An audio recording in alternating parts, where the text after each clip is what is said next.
Okay, so Nadine, you told me something really interesting, and I think it's important that if and you're happy to share it with the wonderful audience out there, because I think it's important that they hear this. So, tell me your story. What happened? I prefer you to ask me the questions. No problem at all. Sorry. So you were having a colonoscopy, Yeah. okay, and you had to obviously sort of clear your gut system, yeah. okay. So you cleared your gut, yeah, and what happened? I felt better, as in less pain in my joints and less swollen feet, fingers, and everything. Okay, I felt like I can move much better. right. So less pain in your joints, okay, less swelling, okay. Hands felt better, Yeah. okay, not so painful and Yeah, swelling, not as stiff. not as stiff, and generally you just felt better. Yeah, definitely. Interesting, isn't it? Okay, so why did that happen? Why did you experience that? Now, we all know, because there's so much research out there, how important the microbiome is. The microbiome is the gut bacteria that we all have or should have living in our gut system, and actually we will have without any choice, right? This gut bacteria will be there. But we do have a choice in what kind of gut bacteria we have, whether they're actually beneficial to us or whether they're actually harmful to us, because not all bacteria are good to have in your gut. And we all know that because when you have something called gastroenteritis, where you have an inflammation, that is an overgrowth of bacteria that aren't that nice to us. Hi there, Dr. Sandhu from Bedford Chiropractic Clinic. Why are we talking about gut? And why are we talking about microbiome and bacteria? Well, the reason is that because a lot of my patients have swelling in their joints, they have aches, they have pains, and obviously sort of chiropractic treatment is amazing in the sense that it will relieve joints, it'll allow muscles to loosen up, Yeah, and you're able to definitely. move a bit better. But the problem that we have is that the swelling, the inflammation comes back. Yeah. So although we are addressing the biomechanical issues, we're not addressing one of the very important underlying issues that leads to a person having inflammation in their body. And that is the quality of your bacteria in your gut system. Okay. So what do we do about it? Well, a good thing to do is exactly what you did. You had a good clear out. May I ask, how did you do that? With the prep that I was given. Right, so you were given a prep. Yeah. Okay, so how would you do that if you're not going to have a colonoscopy and you're not and obviously you haven't got a prep for it? Well, what you do is you actually sort of do some fasting, so you don't eat for a period of time, and the longer you can do that, the better. And in that time that you're fasting, what you do is you have some smoothies. Okay, I'm not somebody who encourages people to have like a fruit juice drink or a vegetable juice drink, because I don't believe that that is entirely good for you because you're lacking the fiber. So what would you have? Well, as a smoothie, what I would have is I would have some wilted, slightly wilted spinach, because raw spinach is actually not that good for us. We have to understand that vegetables, like any living organism, like an animal, doesn't want you to eat it. Yeah? So it is naturally contains in it various chemicals, toxins that are going to harm the person that is trying to eat it. Okay? So when you are eating vegetables, don't think that those vegetables want you to eat them and because vegetables are really good for you. Well, yes, they are, but they don't want you to eat them. Please understand that, okay? So as a vegetarian, you think you might be doing a good thing, and to some degree, eating vegetables is definitely a good thing, but the vegetables don't want you to eat them. So you have to kill them. You have to kill them, all right? So does that mean you kill everything you eat? No. Things like certainly some salad items, some, you can buy those micro herbs that are sprouted herbs that are very sort of young. Those you can eat quite raw because they haven't quite developed all the oxalic acids, all the phytates in them to try and sort of stop you from digesting them. So they're good to have, you know, those micro sort of salad nutrients. So they're really good for you, the salad sort of growth, like cress and all, watercress, all of that. So what would you have? Well, you'd buy some watercress, you'd buy some parsley, you would have an avocado, fresh avocado, and maybe some wilted spinach, because you need that chlorophyll, it's that green blood of the vegetables. You need that. Okay. So you would have some smoothies. And you could fast for maybe a day or 2 days. Obviously, 3 days is maximum. You don't really want to do any longer than that unless you really want to do something else, which is a health. You're trying to sort of improve some main health issue there. So 3 days maximum, if you can manage it. And what you're doing is you're drinking this juice. Now, the important thing here is that you have to drink it within 2 hours once you've prepared it. Don't put it in the fridge. Don't store it. Try to drink it within 2 hours. So you make small batches and you don't gulp it down. You sip it. You sip it. So you can do that throughout the day. So you live on that for 2 to 3 days, if you can. If you do it for a day, still not a bad thing. Yeah? Yeah. The other thing that you need to do is you need to drink warmish water. We should all be drinking warm water anyway. Warm water with lemon and ginger, lemon and fresh ginger in it. All right, and what you do with that is you get some fresh ginger root, you get some fresh lemons, you slice the lemons, you juice it, and you put the lemon juice in your water, and you also slice the fresh ginger, you crush it up, and you put it into your water as well. And that will just help, okay? Now, that's going to help you to clear out your gut system. And if you can do that for 3 days, amazing. And that's what you do. So that's a good clear, natural clear. Another good thing to do is to drink olive oil as well. So take tablespoons of olive oil. So it's the green smoothie, okay, which is basically parsley, watercress, wilted spinach, and also avocado. And you drink that in small quantities, sip it, don't drink it. Warm water with lemon and fresh ginger. And also the other thing, and a little bit of sea salt, Himalayan salt as well into that water to mineralize the water. And the other thing that you would do is olive oil, is a tablespoon or 2 of olive oil in the day as well, okay? Because you do need that fat. And what the olive oil does, combined with some apple juice, but I want you to avoid the sugar, is with the olive oil and apple juice, sometimes that can help with kidney stones, and especially with gallstones, it can help to remove those. But that's another topic. So that's what I would do. Let your system clear out, okay? Now, what did you start eating afterwards? Because obviously now that you've had this amazing sort of feeling of no pain, less inflammation, less swelling, you're frightened now to eat. Is that right? Because you realize that the gut is very, very important to your health. What you put inside you has an effect. Okay? It doesn't just satiate your hunger or your need for sugar, right? It has an effect on your body because every single thing you put in your mouth becomes a part of you. It's used in your body. And it can either be good or it can be bad. So, what have you been eating? Just nuts, yogurt drinks, and green tea. Right, okay, all right. So, yogurt, what kind of yogurt? I think I'm sure there must be sugar in it, but like,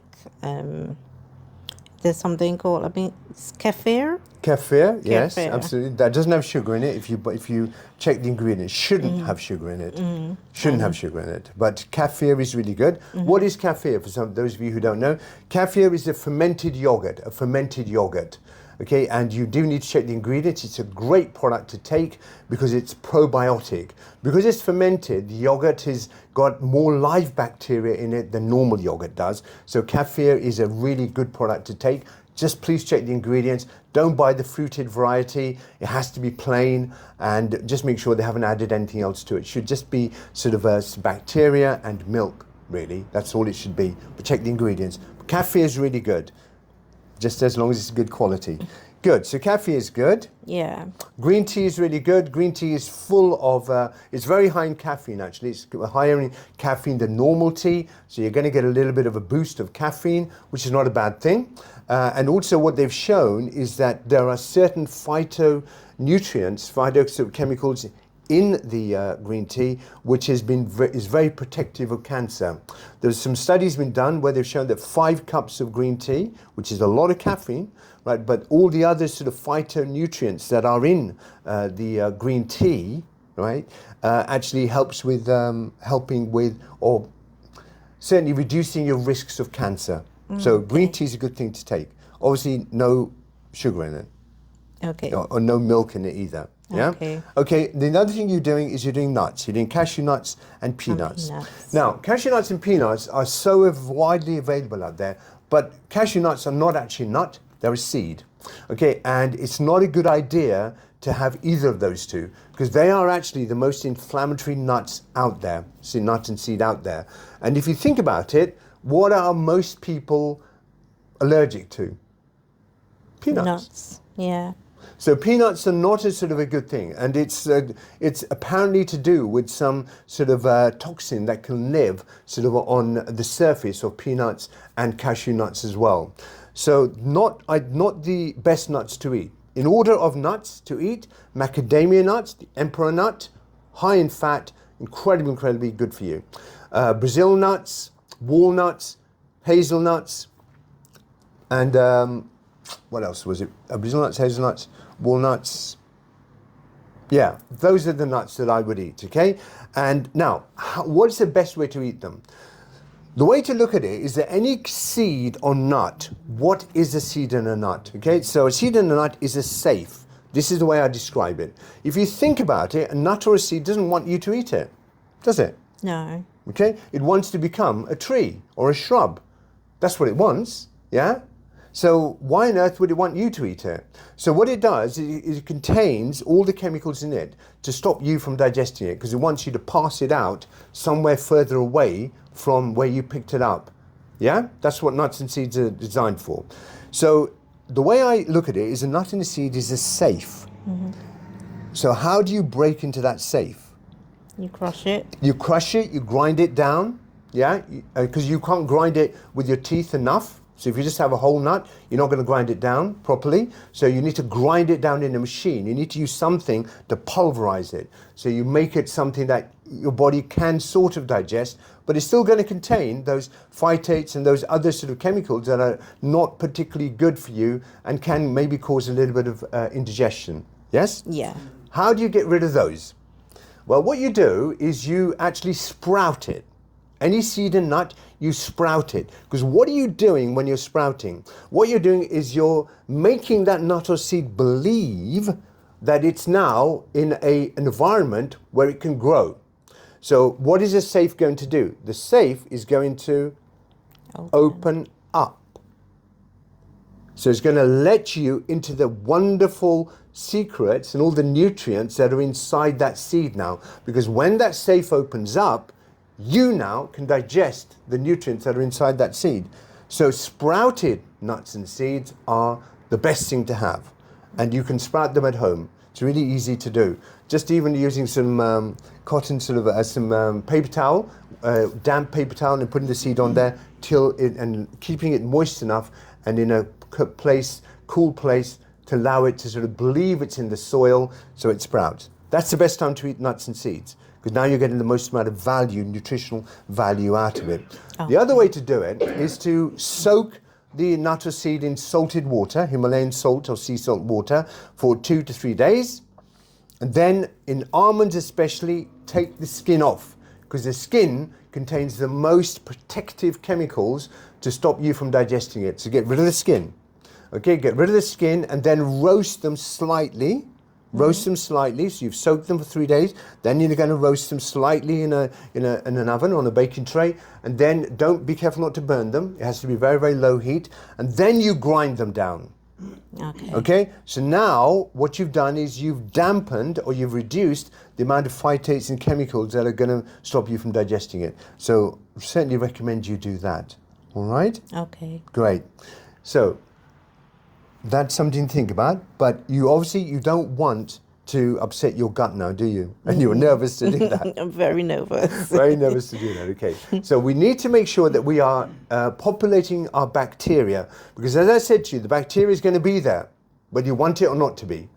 But what you want is you want to make sure you got good bacteria in there. So how do you do it? Well, sauerkraut, which is fermented vegetables, go onto YouTube, you can find out how to make them yourself, which is ideal. But if you don't, go to the whole food shop, okay? Because you want fermented vegetables, ideally with just salt and water. There is more benefit to having them that, but or you can buy fermented vegetables, sauerkraut vegetables, which have got some vinegar in them, acetic vinegar. Is the vinegar harmful? It's not ideal, right? Ideally, you want it in salt and water, but it won't. But if that's the only thing you have, eat them, and you just use them like a relish with every meal that you have. I use them with every meal that I have. Okay, and the other thing that you want to do is probiotic yogurts. Not the those expensive sort of drinks that you buy, right? Yoplait and all that. Get just some natural live yogurt, not sweetened, not fruited, but just natural live yogurt, and have some of that as well. And the other course thing to do is to actually buy the probiotics capsules and to take them. Make sure they are high quality and make sure they're coated with a capsule that will allow them to be broken down in the much more alkaline environment in your lower intestines, because that's where you want them, in your lower intestines. Okay, so they need to be able to pass through the acidity of the gut bacteria. So things like Yoplait and other sort of drinks, I don't know whether they are going to survive the acidity of your gut system, because your stomach should be very, very acid, because to protect you from bad bacteria as well. Okay? Okay. Make sense? Yes. So we want to do that. And then, of course, what do we go back to eating? Well, meat and veg. Meat and veg. Okay, we avoid all the simple carbohydrates, because the simple carbohydrates are going to feed the bad bacteria. Yeah, so we look at that, but that's another topic. But thank you so much, Nadine, for sharing that with us, and I hope that that was useful to you. It went on a little bit more, longer than intended, but hopefully it was useful information. Hopefully you stayed to the end, because it's so important that you consider doing this. So, summary. The gut bacteria are really important.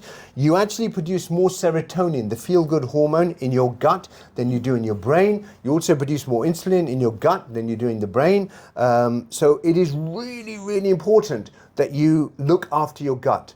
The bacteria are going to be there whether you like it or not. Take good bacteria. How do you get them? Through kefir, natural live yogurt, through sauerkraut, which also is very high in vitamin C. So you do that. Eat cooked veg and eat meat, right? Or if you're not vegetarian, I'm not into vegetarianism, but that's my belief system. Yours is yours. So cooked vegetables, you've got to kill them. Salads, but more like the sprouted salads, right? If you are going to eat nuts and seeds, sprout them, much better for you. Ideally, what you want to do is you want to do a 2 to 3 day, 1 day, even a 1 day fast where you live on juices, and I'm talking of parsley, watercress, maybe some cucumber and some avocado, okay, and you sip it, make it just enough to last you for a couple of hours, and then you also want to drink warm water, ginger, and with lemon, and also some olive oil. Drink some really high quality olive oil, take a few tablespoons of that as well. Okay, hope that was helpful, and remember that here at Bedford Chiropractic Clinic, we're interested in your health. We're interested in how we can help you chiropractically. But being a holistic practitioner, somebody who actually cares about your overall health, I'm much more about helping you not only get your muscles and joints and your nerves working chiropractically, but also improve your health on a much, much higher level with giving you ideal, up-to-date information on everything else that we need to consider. Exercise, movement, food. You are what you eat. But most importantly, you are what you don't eat.